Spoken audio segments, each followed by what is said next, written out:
your college performance does not relate to the National Football League.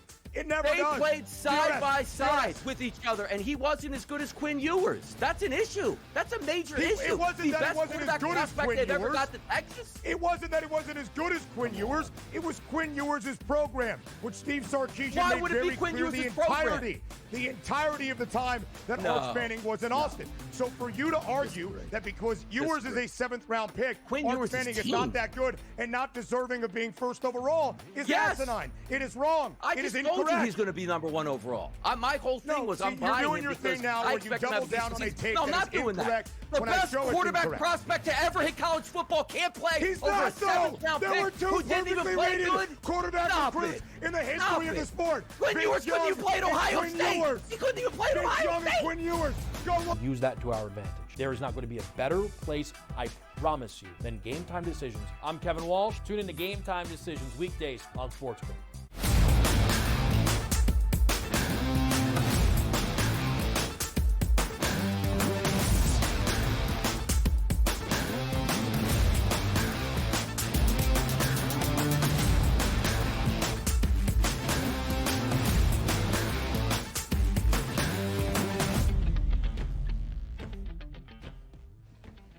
One against the New York Knicks, and would the Timberwolves, as the odds expected, comfortably cruise to a gentleman's sweep over the Steph-less Golden State Warriors? We recap everything from the association last night. Some Stanley Cup playoff action as well, in the full schedule release around the National Football League on a Wednesday evening. The entirety, 272 games of the 2025 NFL regular season is now fully known. What, where, when, and maybe even why. The entirety of the 18-week, 17-game 2025 NFL regular season slate for all 32 NFL clubs.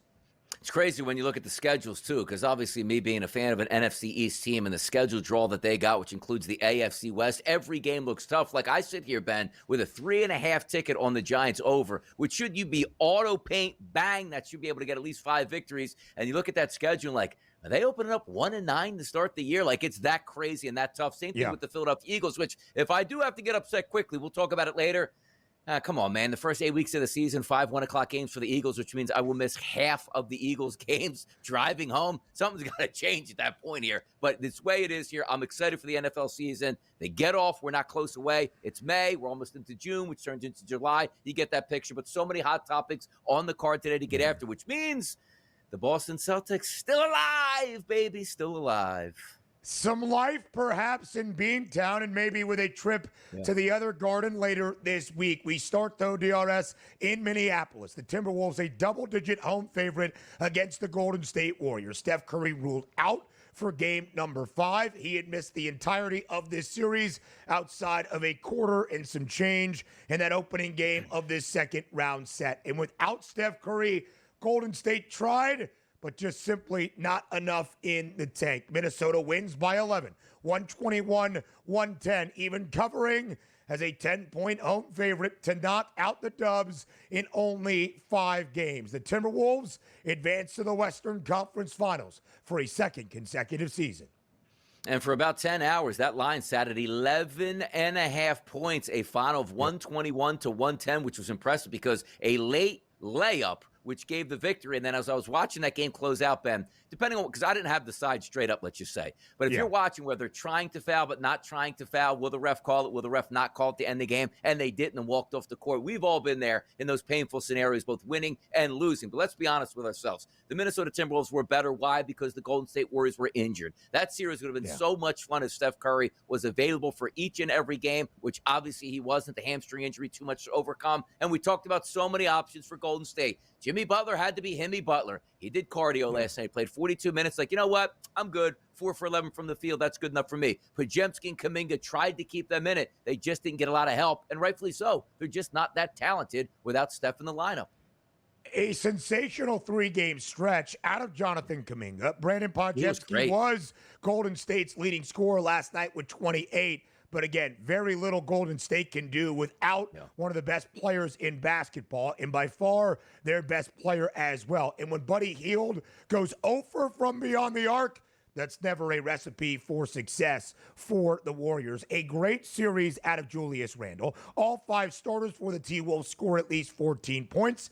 And Donnie, as we alluded to yesterday with the Pacers and Cavs series, some injury bad luck for Cleveland. If you are going to have those advantages, take advantage. Indiana did in 5. Minnesota does in 5 as well, advancing to the Western Conference Finals for a second straight year. They await the winner of Oklahoma City and Denver, game number 6 at altitude on this Thursday evening. Last night inside TD Garden, without Jason Tatum, out for the entirety of this postseason following the ruptured Achilles that he had in game number 4 in New York. How would Boston respond with its season and title defense on the brink? They do so in a big blowout of the New York Knicks. 127-102. DRS, the Celtics were a 5-point favorite last night inside TD Garden. We expected Boston to extend this series and head back to New York for a game number 6 inside MSG. I am not so sure we were expecting a 25-point win for the Celtics last night. Such an odd game, too, because the Celtics played so well, and it's all about three-point shooting. They shoot volume, shot 49 of them, made 45%. That's going to put you down. But also understand this. The Knicks, fighting early, fighting to halftime. It's like, you know what? That adrenaline's going to run out for the Boston Celtics. And you know what? The adrenaline ran out for the New York Knicks in a 32-17 third quarter. But let's understand this, too. It was interesting to watch that game because I watched it all the way through.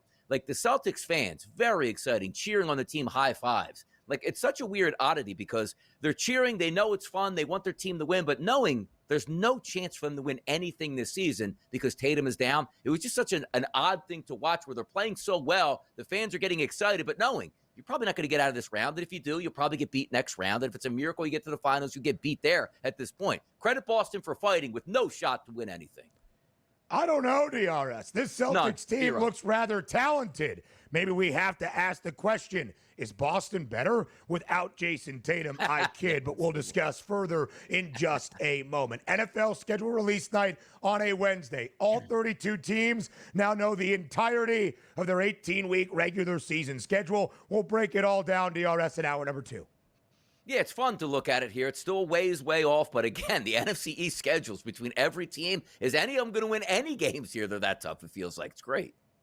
A huge 2024 season, his debut year in Baltimore with the Ravens, and Derrick Henry gets rewarded, even at the age of 31. A 2-year, $30 million extension in Baltimore, the richest contract, DRS, for a running back north of 30 years old in NFL history.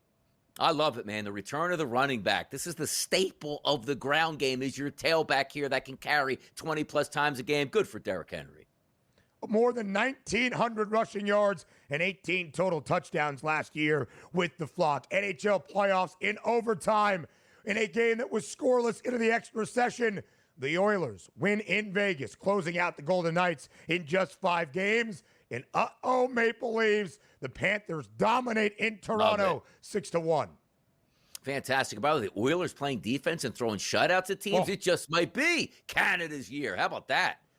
A couple of doubleheaders yesterday. The one in Baltimore, the Minnesota Twins now have the longest active win streak in Major League Baseball. Make it 10 wins in a row as Minnesota sweeps Baltimore in the doubleheader. Hey, how about that? Stay hot, man. Just ride that hot hand. That's what they're doing right now. Good for them. Yes, they certainly are. First 10-game win streak this year in the Bigs. The second major championship of this year in golf. The 2025 PGA Championship at Quail Hollow now underway. Just about 10 minutes away from a marquee group starting their championship that features Rory McIlroy and Scotty Scheffler. More on the early line next.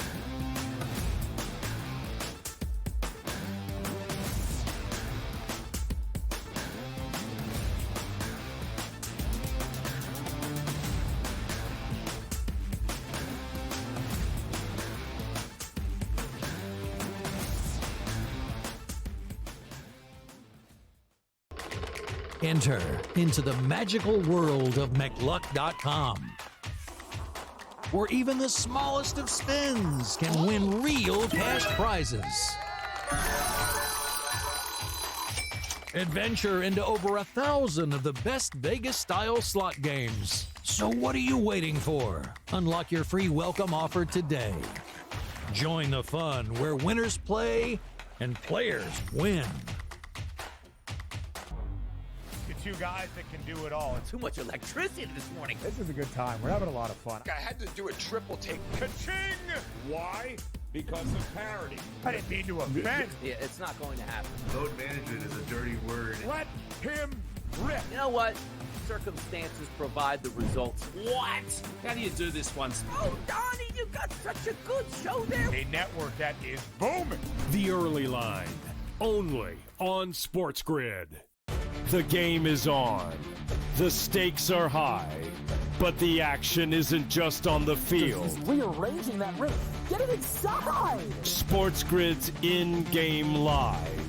Your ultimate second screen experience. A little flyer, couple of 15.5 point live line. Every prop, every play, every day. Anything can happen. That's complete chaos. It's smarter to be on SportsGrid. We're going to go through every single thing, and I've got a great team behind me that's going to help me get the job done. I want this to be the place that people come to. There is going to be an energy to game time decisions that you will feel night in and night out. We are going to hit every single one of those markets that you need to know about. We will have everything at our disposal, and we will use that to our advantage. There is not going to be a better place, I promise you, than Game Time Decisions. I'm Kevin Walsh. Tune in to Game Time Decisions weekdays on SportsGrid.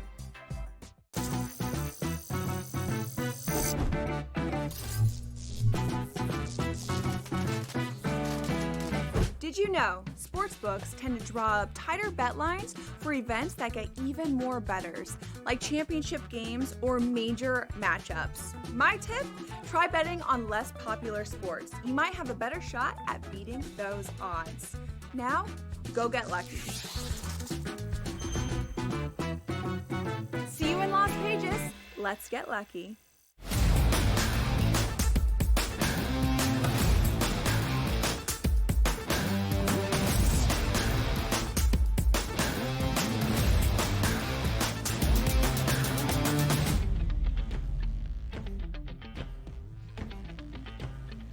Game 5 last night inside TD Garden at the home of the reigning NBA champions, and for a good majority of this year, the NBA championship favorites. The Celtics on the brink of elimination in a gentleman's sweep without their best player, losing Jason Tatum on Monday night in Madison Square Garden to a ruptured right Achilles tendon. The question, of course, DRS, how would the C's respond? Who would step up in the large void that Jason Tatum leaves behind? The answer, basically everybody. And the answer of the resolve is Boston, keeping its season afloat with a dominant and impressive second half and overall performance against the New York Knicks. The series extended at least to a Game 6 tomorrow night back inside the world's most famous arena. The Celtics win by 25.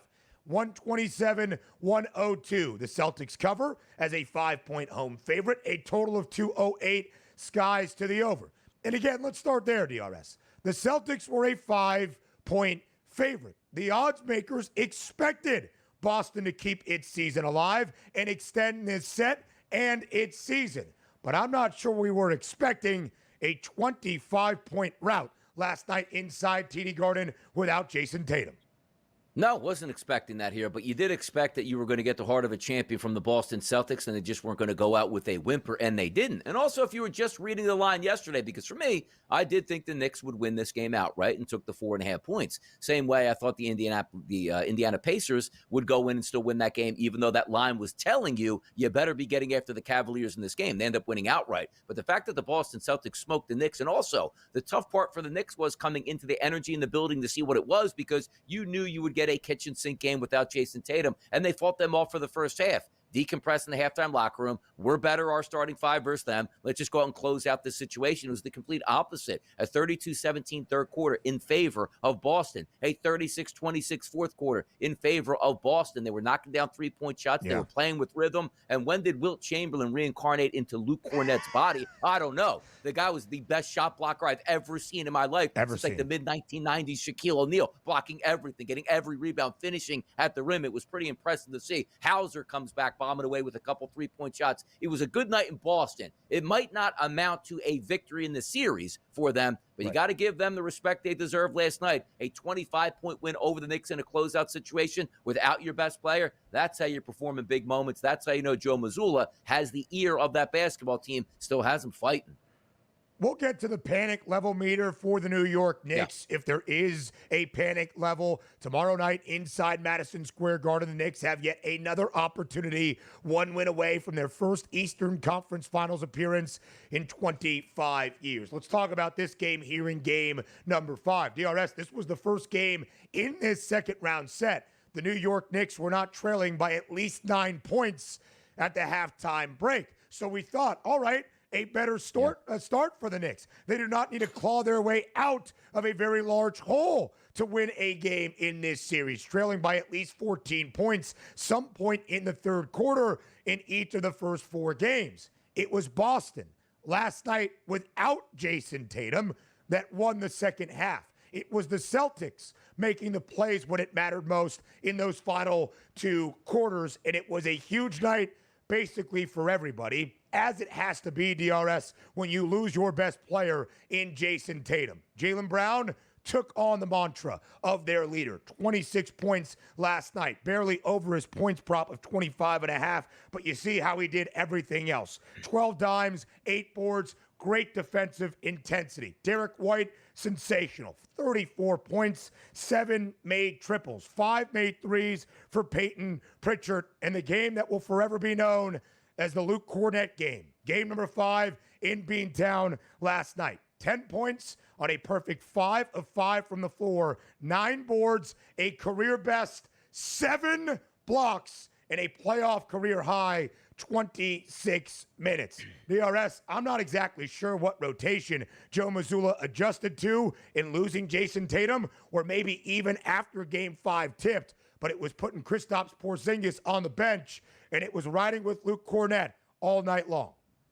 Yeah, and again, that was a pretty big move because you're expecting Kristaps Porzingis to step up, but something is with this illness where he just doesn't have that energy. Only played 12 minutes last night, 1 total point. You say that's one of the guys that probably has to step up with Jason Tatum out of the lineup when so many other players did. I told you I liked Al Horford last night. How about that? 5 of 7 from the field, 2 of 3 from three-point range, 12 total points, a plus 11. You knew Drew Holiday had to step up, still getting into the mid-teens here, but you are going to rely on your three-point bombers. That's Derek White, 7 of 13 from three-point range. And how about getting to the free throw line for 11 attempts there and 34 total points? Jaylen Brown was fine, efficient, 9 of 17, which included 3 of 5 from three-point range. Then you flip to the bench, the 6th man of the year, Peyton Pritchard, 6 of 17, doesn't sound all that efficient, and it wasn't, but he did knock down 5 triples to sort of keep that line spacing out there at the three-point line. 45% from volume with three-point range. Wasn't that what we talked about, Ben? If the Celtics are just average, 33, that's 33 to 35% from three-point range, they'll win. You give them 45%, they're going to win a lot if that happens again. The Celtics from beyond the arc in Game 3 inside MSG after they were in that 0-2 hole, shot 50% from deep. In the opening half of game number 4, up by 11 at the break, they shot 50% from 3, just 6 of 24 in the second half, and again, maybe overly reliant on that three-point shot when their lead started to evaporate. Last night, efficient from 3, hoisting a ton. Everybody stepping up in the absence of Jason Tatum. And what has made this series so confounding, DRS, again, losing Tatum, devastating. But Tatum was great in Game 4, and the Knicks had overcome that lead, or their deficit, I should say, to take a 7-point lead when Jason Tatum was injured late in the fourth quarter. With Tatum in there, the Knicks had stormed back from down by as many as 20 in the third quarter in the opening 2 games in Boston, and of course down by 14 in the third quarter in game number 4. So without Jason Tatum, Boston played better in the moments that mattered most. Again, I kid about is Boston better without Jason Tatum on the floor, but that sort of resolve from the Celtics is what had been absent in the first 3 or 4 games of this series. So what does it mean for the remainder of this set? Can Boston actually come back from down 3-1 without Tatum? We'll talk about it up next.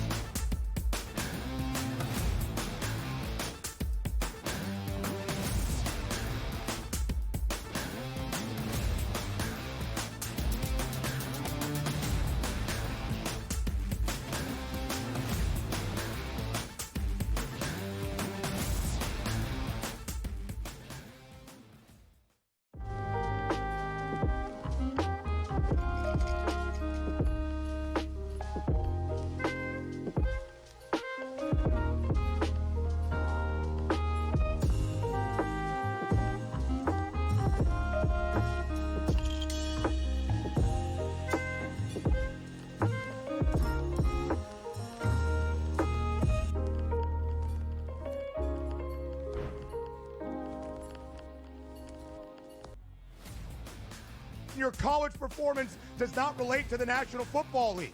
It never does. They played side by side with each other, and he wasn't as good as Quinn Ewers. That's an issue. That's a major issue. It wasn't that it wasn't as good as Quinn Ewers. Ever got to Texas. It wasn't that it wasn't as good as Quinn Ewers. It was Quinn Ewers' program, which Steve Sarkisian made very clear the entirety of the time that Arch Manning was in Austin. So for you to argue that because Ewers is a 7th-round pick, Arch Manning is not that good and not deserving of being first overall is asinine. It is wrong. It is incorrect. He's going to be number 1 overall. My whole thing was I'm buying you're doing your thing now where you double down on a take that is incorrect. The best quarterback prospect to ever hit college football can't play He's over not, a 7th-round pick. There were 2 who didn't even play good. Quarterback recruits in the history of the sport. Quinn Ewers couldn't even play at Ohio State. He couldn't even play at Ohio State. Quinn Ewers.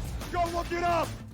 The Early Line, only on SportsGrid. We're going to go through every single thing, and I've got a great team behind me that's going to help me get the job done. I want this to be the place that people come to. There is going to be an energy to game time decisions that you will feel night in and night out. We are going to hit every single one of those markets that you need to know about. We will have everything at our disposal, and we will use that to our advantage. There is not going to be a better place, I promise you, than Game Time Decisions. I'm Kevin Walsh. Tune in to Game Time Decisions weekdays on SportsGrid.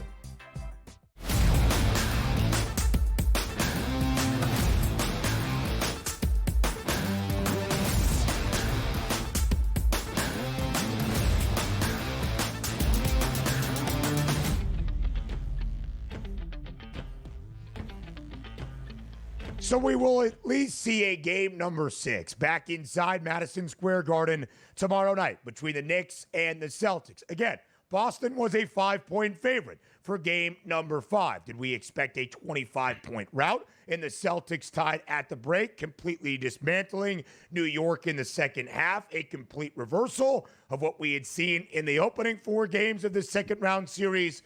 Perhaps not. DRS not overly optimistic that Boston can win this series or do anything of worth without Jason Tatum. And Donnie, we talk about this idea often. When you lose your best player, how do you respond in the immediate aftermath? What adjustment do you make that the other side might not be prepared for? Because in the entirety of the regular season matchups, in the entirety of the preparation for this series in game to game, Tom Thibodeau and his coaching staff has probably been trying to figure out, how do we eliminate Jason Tatum? How do we slow down Jason Tatum? All right, if we allow Tatum to score, how do we keep the rest of the Celtics crew at bay? So without Jason Tatum, Boston makes their adjustment. New York was a little bit slow to figure things out in game in that second half. What do you think Game 6 holds tomorrow night as we look at the rest of this series? The Knicks are slated to be a 2-point favorite inside MSG. The first time New York has been favored in this set, and a minus 600 price DRS in favor of the Knicks entering Game 5 last night has been slashed by more than half. And you take a look, too. What's the last time we saw in the Garden, Madison Square Garden, I should say, with the Celtics? Favorites there, 4.5, 5 points at that point here? Yeah. So now you're taking a look at a switch of 4.5 points to 5 points, let's just say, with Tatum, and now you're getting 2 points without Jason Tatum. I liked what I saw out of Boston, but your point is very valid here. We see it a lot in the NFL. Hey, quarterback's down, running back's down. I wonder what they'll come up with. A good coaching staff like Joe Mazzulla is going to devise a game plan that says, they haven't seen this before. We're going to use different options out here. Luke Cornett, give us some energy. Different guys at the three-point line. More players have to play. More players have to step up. But now you have an MO here. If you're the Knicks, and okay, we saw what they did. They're going to shoot a lot of three-point shots. If they go down, it's going to be tough to beat them. But if they're under average from three-point line, we're going to beat them. So it's up to now Tom Thibodeau to change and make the adjustments on what they saw from the Boston Celtics. But also understand this. We do see the adrenaline bumps. It happens across all sports in different landscapes. How many times does a Major League Baseball team fire a manager and go and win the next 3 out of 4 games or 4 out of 5? You get that bump here. It's the same thing when you take a look at the Golden State Warriors, who don't have as talented as a team depth-wise as the Boston Celtics. Sooner than later, without your player, it's like, man, you're relying on guys that aren't supposed to be the top dogs and trying to fill out that role, and you're also playing more high-leverage minutes in those tough game situations where at the end of a game, what did the Boston Celtics do typically? Jaylen Brown and or Jason Tatum take that shot. Now everybody knows Jaylen Brown wants that shot. You overcorrect the defense, and now it's like, ooh, Horford, do I take this shot? Or Derek White, is that your big shot that you take now at the end of the game? Those things will happen over the next 2 games if there are 2 more games. But for me, I liked what I saw out of Boston. That's a team running on adrenaline, feeding off the home crowd. It was a frenzy in the 3rd and 4th quarter. Good for them, but also at the same time, you don't win championships without your best player. Has it ever happened in the NBA? Like, hey, lost Giannis, round number 2, still won the championship. Yeah. It just doesn't happen. Yeah, and Donnie, when you think about it, it wasn't losing Jason Tatum in game 1. Do the Celtics have life? Yeah. It was losing Jason Tatum at the end of yet another utter collapse in game 4, following in a 3-1 hole. We have seen 13 NBA playoff series where a team is trailed by 2 games, come all the way back to win that series outright. The Denver Nuggets did so twice in the bubble in 2020. The last time it happened non-bubble, the 2016 NBA Finals, LeBron James and the Cleveland Cavaliers overcoming that 3-1 deficit, of course, infamously or famously, however you want to categorize it, against the Golden State Warriors. And last night, DRS, if I told you that both coaches cleared their bench to get their reserves some quality playing time in a postseason game, you would be thinking, all right, how many points did the New York Knicks win by without Jason Tatum there for the C's? Opposite story, but that's kind of big for Tibbs, who often would play Jalen Brunson 47 minutes, despite the fact the Knicks are trailing by 22 with 5 minutes left. A little bit more rest as we get ready for game number 6 tomorrow night. Again, the New York Knicks, 1 win away from their first Eastern Conference Finals since 2000. The Celtics, DRS, slated to be an underdog for the first time in this postseason run. And I'll tell you what's crazy about this, too, from a New York Knicks perspective. Like, are you getting the worst-case scenario now? Because Tatum goes down, you're up 3-1. You're supposed to win that series. Then if you do win that series, you don't even get Cleveland. You get the Indiana Pacers, who are a quality ball club. This has to be all the setup for the greatest season the Knicks ever had or the most disappointing, which is really hard to do with how many disappointments the Knicks have had over the past, 50 years. We'll show you those Eastern Conference odds and then get to the Twin Cities next.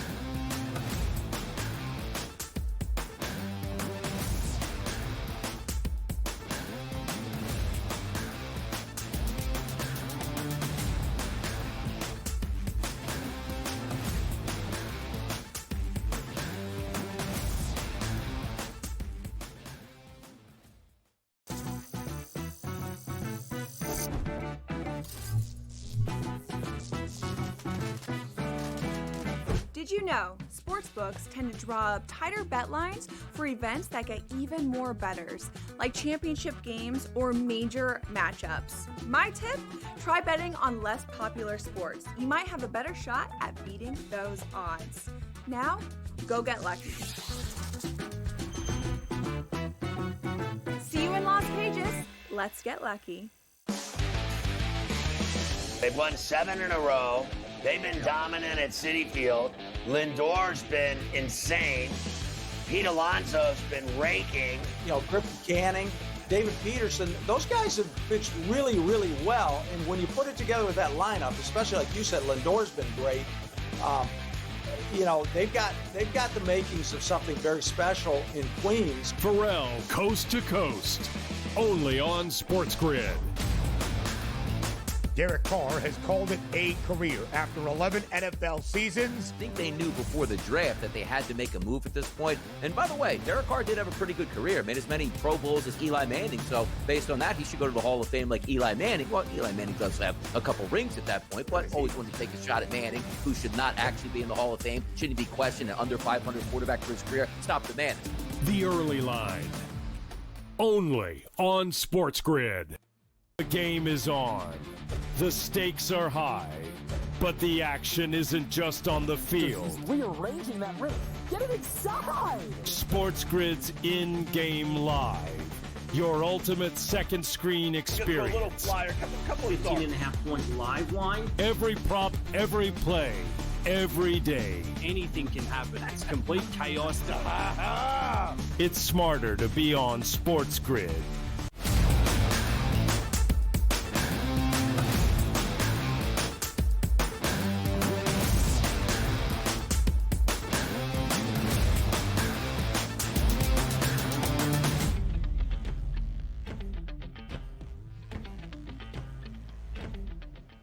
So after game number 3 inside Madison Square Garden, where the reigning NBA champs and the Boston Celtics won by 22 points, we asked what is the panic level concern meter for the New York Knicks at that time? And there was a lot. The Celtics flipped back to a pretty hefty favorite before coughing up yet another opportunity in game number 4. Do we feel the same way after a Game 5 rout last night? The Celtics on the brink of elimination, keeping their season and this series alive? I would say no. Jason Tatum not there for Boston. But the odds makers moving things drastically, DRS. New York entered Game 5 a minus 600 series outright favorite, needing just one win in the final 3 games to advance to the Eastern Conference Finals for the first time in 25 years. That price now slashed in half. It is minus 270. New York will be favored to win game number 6 tomorrow night inside the Mecca, but just by 2 points. And the New York Knicks entered yesterday for the first time ever, a minus money favorite to win the Eastern Conference crown. And as you alluded to quickly, Donnie, right before the break, is this almost weirdly worst case scenario? Now the Knicks are the expected favorites and frontrunners. Well, the odds makers now have New York a co-favorite to win the East, along with the Indiana Pacers, both at a plus 125 price. Of course, Indiana awaiting how this series concludes between New York and Boston. Like, understand this, too, about the New York Knicks, because I love the panic meter talking about them. They're going to win one of the next 2 games if there are even 2 games. I think the Knicks probably will be able to close it up tomorrow night. That place is going to be absolutely on fire in the Garden. They'll have the refs in their back pocket in that game, and that place is going to be exciting. But we'll get to that game on Friday when we have it. But understand this, too. Like, you're looking from a Knicks perspective. This team is built with a superstar, super talented front 5, right? And you take a look at Tom Thibodeau's been there a while. Understand this. Like, all the talk about Captain Clutch and Brunson. Brunson is spectacular. Karl-Anthony Towns is a good basketball player. But understand this. They lose with a 3-run series lead without Jason Tatum. You got to fire Tibbs, and you got to shake up that starting 5. No? You run it back next year? Like, I'm being honest at this point. If you lose to Jason Tatum and the Boston Celtics, that's one thing. It's like, hey, man, they were better, and you're not supposed to beat them. You never beat them all year. But a 3-1 series lead without Jason Tatum, you got to drop 2 of the 5-star guys in the starting lineup and fire your head coach the minute that season is done. That's just my opinion. That's just my opinion on that. It's unacceptable if they lose this. I would think it would be very hard to argue that, DRS, not only building up a 3-1 series lead. Again, Tatum was not injured in the opening half of game 1, and somehow, some way, Boston rallied to win in 7 games. The Celtics without Jason Tatum in a 3-1 hole. And I think when you look at last night, is there an argument to be made that a championship caliber team in the Celtics, who won the most recent Larry O'Brien trophy, has a lot of good pieces outside of their superstar in Jason Tatum?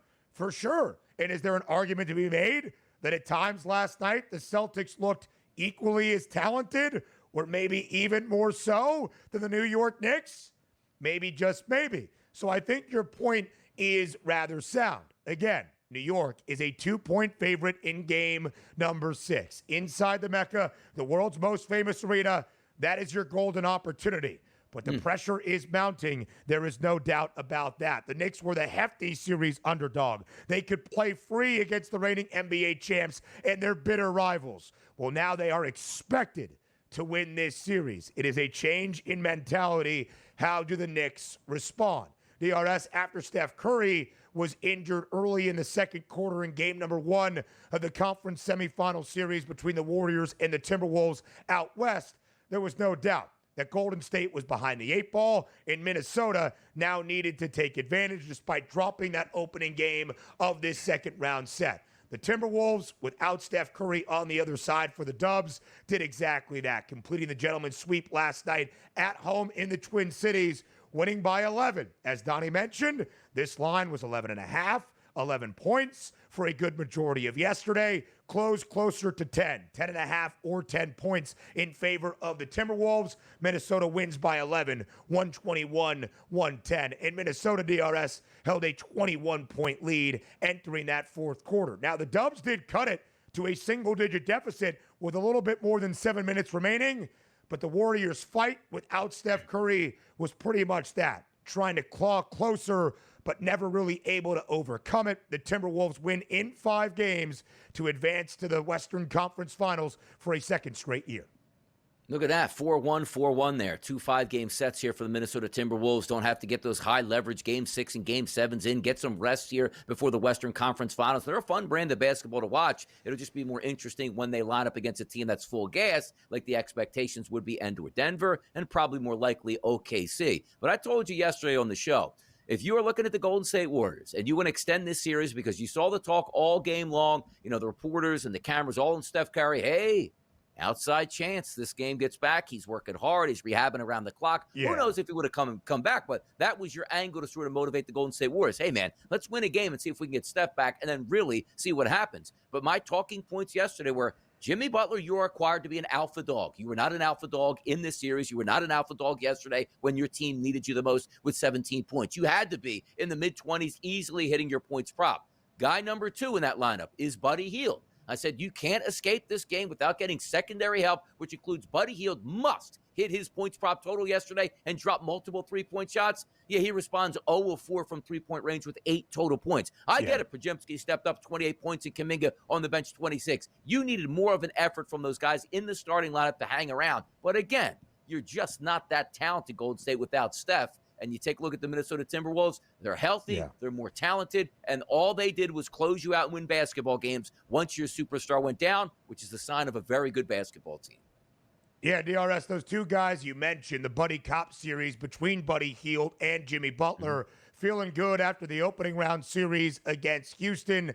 Not so much last night. Combined 0 of 7 from beyond the arc, and that's much more critical for Buddy Hield, who is 0 from deep, 0 of 4. Brendan Podziemski was great. 28 points to lead the Warriors. Jonathan Kuminga, sensational. In the 4 full games without Steph Curry, at least 18 points, including 26 last night. Still just not enough for the Dubs. And when you have the 2 best players on the other side for Minnesota, Anthony Edwards and Julius Randle, combined to exploit those advantages for the T-Wolves in this series, it's going to be difficult for Golden State. 22 points, but 12 dimes in 7 boards with a couple of blocks for Anthony Edwards. And we are seeing a different version of Julius Randle here in the Twin Cities, DRS, than we saw with the New York Knicks, especially in the postseason. 29 points, 8 boards, 5 dimes was the game's leading scorer last night in game number 5 to ice away this second round series.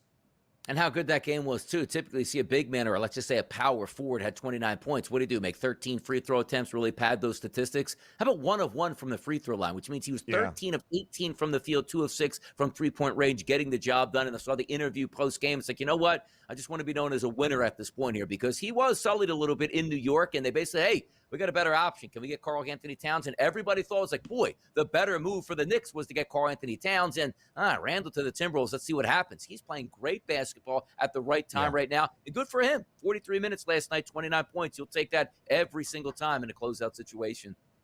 And 11 of 12 from the field, DRS, in his 2-point shots, 4 of his 5 misses coming from beyond the arc. An incredibly efficient offensive outing out of Julius Randle. Of course, the story of this series was Steph Curry injured early in game number 1 and then not out there in its entirety from games 2 through 5. But Minnesota quickly takes advantage, winning the next 4 games and pulling off the gentleman's sweep. And let's not be lost in the idea that T-Wolves are back in the Western Conference Finals for a second consecutive season. They were the Western Conference Finals favorites entering that series against Luka and Dallas a season ago before dropping that conference final set. And Donnie, 2 straight years in the Western Conference Finals when they had only been there once in the previous 34 seasons prior to last year. Again, a really good sign of the times in the Twin Cities. We'll hear from Steve Kerr about how this series went for the Warriors without Steph next.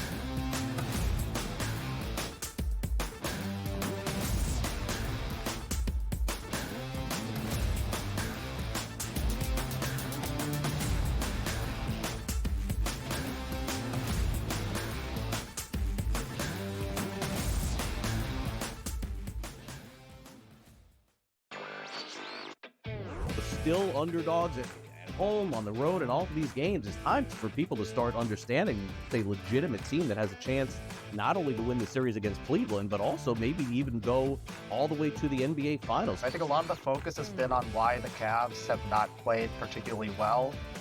A lot of that is due to injury, of course, but I think that's taking too much credit away from what the Pacers have done. Newswire. Only on SportsGrid.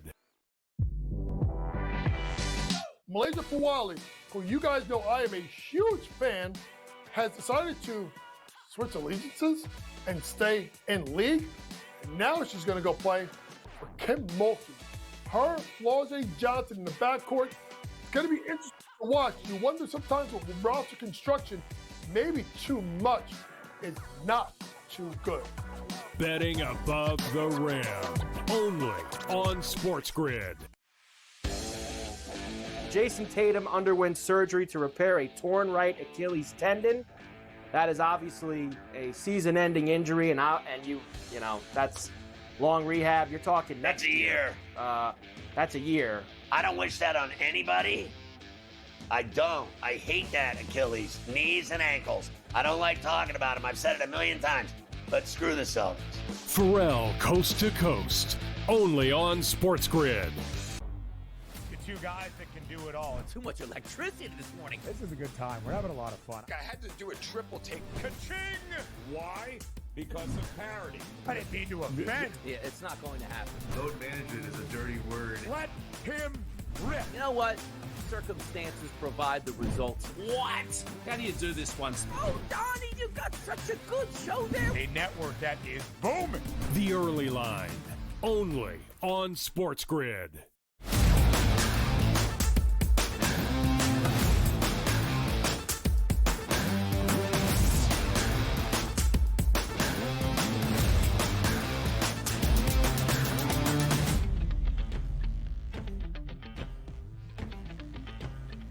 The Minnesota Timberwolves advance to the Western Conference Finals for a second time in as many years, closing out the Golden State Warriors in only 5 games with an 11-point home win last night in the Twin Cities. Of course, Minnesota entered this series as a slight outright favorite, and that was even with a healthy Steph Curry. Without Steph in there, basically from the 8-minute mark of the second quarter of game number 1, Golden State fought. They made things difficult at times, but just did not have the horses in the barn to keep pace with the Timberwolves. Let's hear from Steve Kerr now, the head coach of the Golden State Warriors, on the impact of not having the Dubs' best player in Steph Curry.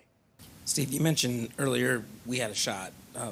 When you look back at this series of the playoffs, the way you guys played to get out of Houston, the way Steph and you guys were playing that game one right before he got hurt, will you wonder what if, like, what did you think, how far this team could go with the potential? Yes, the next few days. You know, I mean, I don't even have to think whatever. I know we had a shot. I know we could have gone the distance.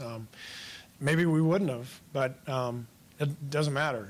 Again, everything in the playoffs is about who stays healthy and who gets hot. You know, are you playing well at the right time? Do you have multiple guys step up in key games, make shots?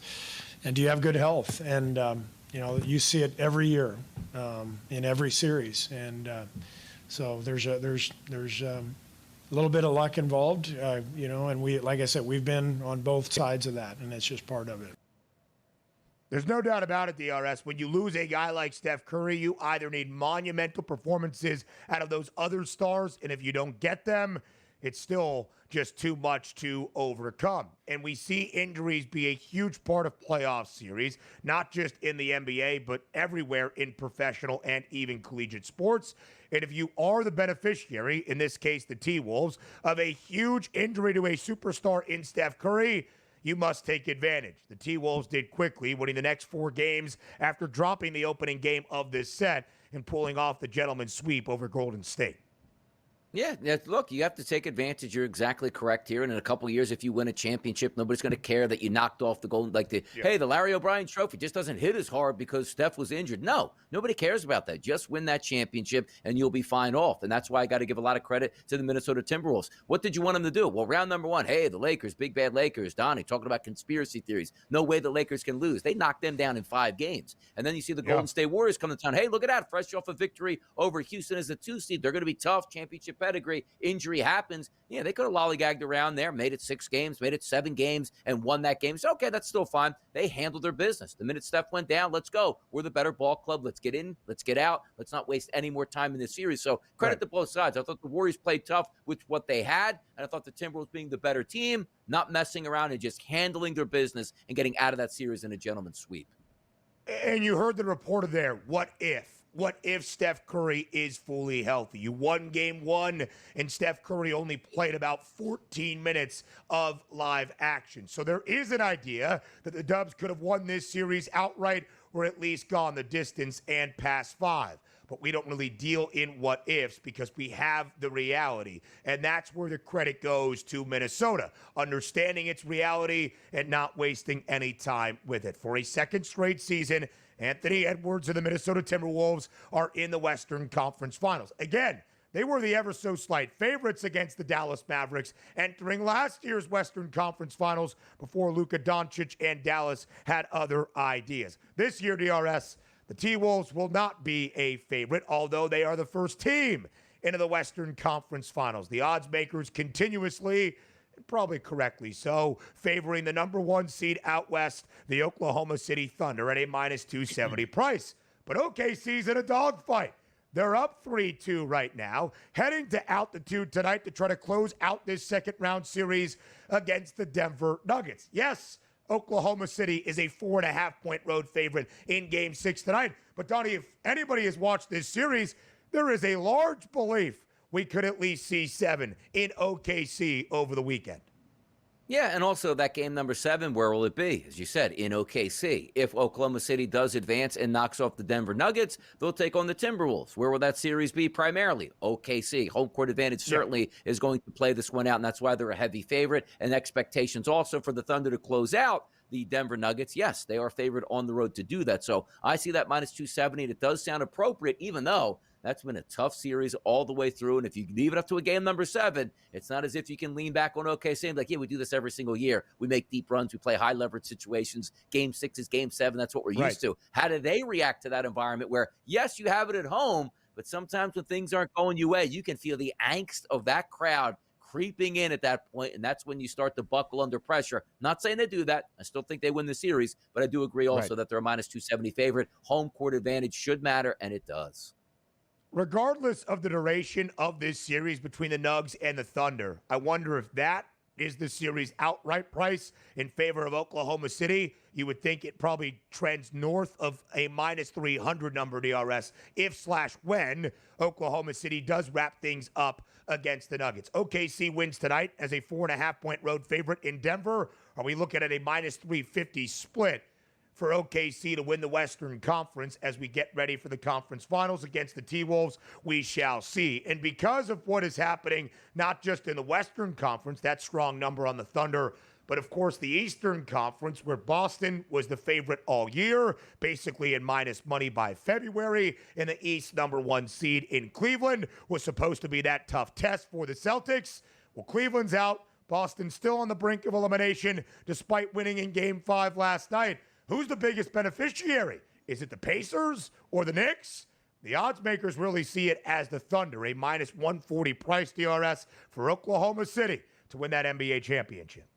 Yeah, look, the skies are parting right now. Like, if you're going to lose the Celtics and the Cavaliers, who we thought all season long would be the toughest task for the Oklahoma City Thunder, and the Thunder are advancing here, that price seems about right at this point. And again, you're still looking at saying, well, Donnie, the pedigree for the Thunder, you keep telling me is not there. Well, if they knock out the Nuggets, you're talking the T-Wolves. When's the last time they won a championship? Never. You're looking at the Thunder. When's the last time they won a championship? Never. But also take a look at the Pacers and the Knicks. Been a long time. I don't think the Pacers ever won a #1. The Knicks has been since 1973. So you're not going up against, the 6-time champion Chicago Bulls with Michael Jordan. How can we beat them? Nobody's been to that pantheon yet. Advantage OKC. Major League Baseball recaps next.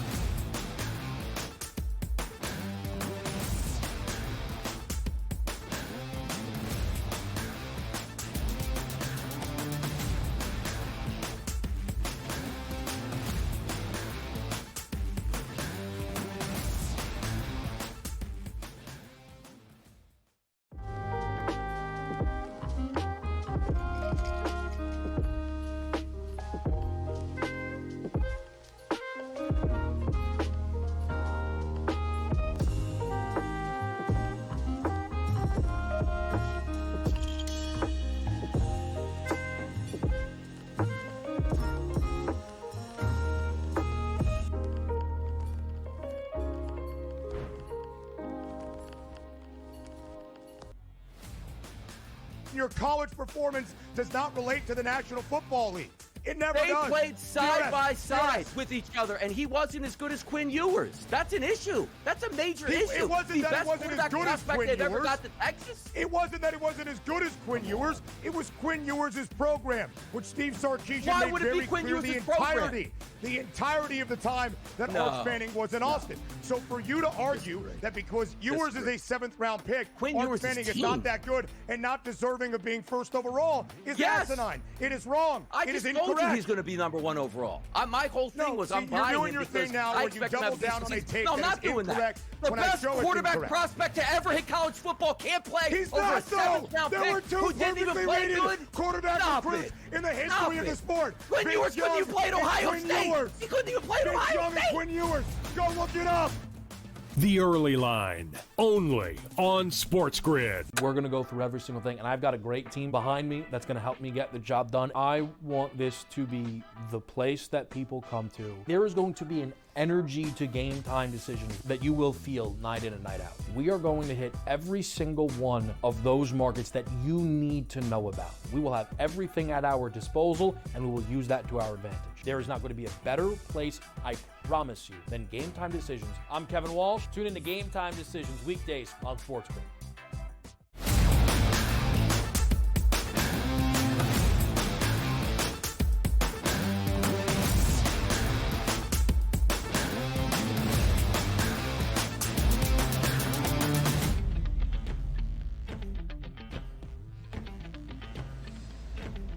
Live right here on this Thursday morning on the Early Line on SportsGrid, we round out our opening hour with a recap of yesterday around Major League Baseball. A very full slate, all 30 clubs in action, but even more than 15 games on the diamond because of a doubleheader set of doubleheaders. In Philadelphia, the Phillies and the Cardinals. In Baltimore, the O's and the Twins, which was really interesting, DRS, because entering yesterday, St. Louis and Minnesota, two longest active win streaks in the Bigs. 9 consecutive wins for the red-hot Redbirds. 8 consecutive wins for the Twins. Well, Minnesota sweeps the doubleheader against the O's, who are now 15-26 on this dismal start to 2025. Minnesota has won 10 straight, not just the longest active win streak, but the first team to win 10 consecutive games this season in Major League Baseball. The Cardinals lost the first game in Philadelphia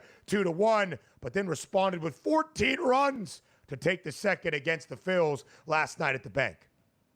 Yeah, the Phillies had the better pitching matchup in game number one. Luzardo's been very good this season, improves to 4-0, a 2-1 victory. You'll take that every time here. Thought we'd get more runs in that first game, but we didn't. Game number two, though, here's the issue. You get a 1-0 lead in the first inning for the Cardinals, and the Phillies counter back with 5 in the bottom of the first. Oh, no. Well, the Phillies are going with a single-A pitcher just called up for a spot start. No, they're not. They're going with a pitcher that makes $25+ million a year with a 4-run lead in your own building named Aaron Nola, and you immediately get Hulk smashed over the next couple innings. What do you give up? 12 hits, 7 earned runs? You can't do that. Yeah. It's one thing to say, like, okay, you have a 5-1 lead. Okay, Aaron, give us 6 innings and 3 earned runs, which is just an average start, and you win that game. Couldn't tie it down here. The Phillies got boat raced in game number 2. But again, typically in doubleheaders outside of the Twins-Orioles game, you usually expect a split. That should have been a 2-0 series win for the Philadelphia Phillies yesterday, just in one day, and it didn't happen. But it's the way baseball goes at this time. Doubleheaders sometimes are quirky. So let me ask you, DRS, as our resident Fightins fan, last few years in Major League Baseball, with where the Phils have been in their postseason success, we have talked about what is the biggest difference by the time you get to October. A solidified 1-2 punch. And for the Phils, the last 3-4 years, it's been Zach Wheeler and Aaron Nola. Nola now 1-7 with a 6.16 ERA this year. It is starting to slip ever so slightly. Would you even consider Nola the second punch in that 1-2 order with Zach Wheeler now? Well, I mean, right now where he's pitching, no, he's not pitching well. But the thing about the Philadelphia Phillies, if you look at their starting 5 in the rotation, it's the best in baseball. And if you're saying Aaron Nola is really struggling right now, you expect him to snap back and get better because the guys that you're getting it from, like the Christopher Sanchez's, and you take a look at Ranger Suarez just getting back into the lineup, got roughed up in his first start, but really turned that corner in start number 2. And then guys like Jesus Luzardo, who improves to 4-0, 7 innings pitched yesterday, 1 earned run. You got time to let him get right. But his pedigree still tells you that he should be that number 2. But even if he's the 3, 4, or 5 right now, the Phillies got other arms that have been pitching really well. So you can afford to say, we'll wait for you, because if it was just like Zach Wheeler, Aaron Nola, and a bunch of nobodies that aren't doing anything, then you'd panic. If you're the Phillies, you're 25 and 17 on the season, you're not worried right now about Aaron Nola. Okay, I appreciate the optimism right there. The Detroit Tigers, for a second consecutive night in the Motor City, walk it off against the Boston Red Sox. Javi Baez did so with a 3-1 home run in the 11th on Tuesday. On a Wednesday evening, how about Justin Henry? Great guest. Malloy with a pinch hit walk-off RBI single in the home half of the 9th for the Tigers. They beat the Red Sox to complete the sweep 6-5. DRS, what's the record for the Tigers? 29-15, the best in all of Major League Baseball. You know what's good about that game? If you would have told anybody, you know what, Scoop was going to go 6 1/3 and give up 5 earned runs in that game. Oh, look at that. Boston stole one from Detroit. They didn't, because the Detroit Bats continued to stay hot yesterday. Only left 4 players on base, 3 of 10 with runners in scoring position, which you'll take that. A 300 batting average at that point here. Riley Green starting to crank it up, now hitting 273 on the season, and home run, 2 RBI, and 3 base knocks yesterday. I like those left-handed batters. Cole Keith in that lineup, Carpenter, it's pretty good. The Mariners led 2-0 early in their matchup against the Yanks in the Northwest, and then the Yankees rallied, coming up clutch. The captain, Aaron Judge, matching Kyle Schwarber for the MLB lead with 15 home runs. This one, a solo shot in the top of the 8th. That was the difference. The Yankees win 3-2. Yeah, Yanks, look, it's Aaron Judge, the march to 400. Can it absolutely be a possibility? Well, it is right now, mid-months of May right now. He's been nothing short of spectacular. It's rare to say, like, man, that contract that he signed with the Yankees looks cheap right now for the Yanks. 2 for 4 with that game-winning home run, batting .412 this year. Hour number 2 is up next.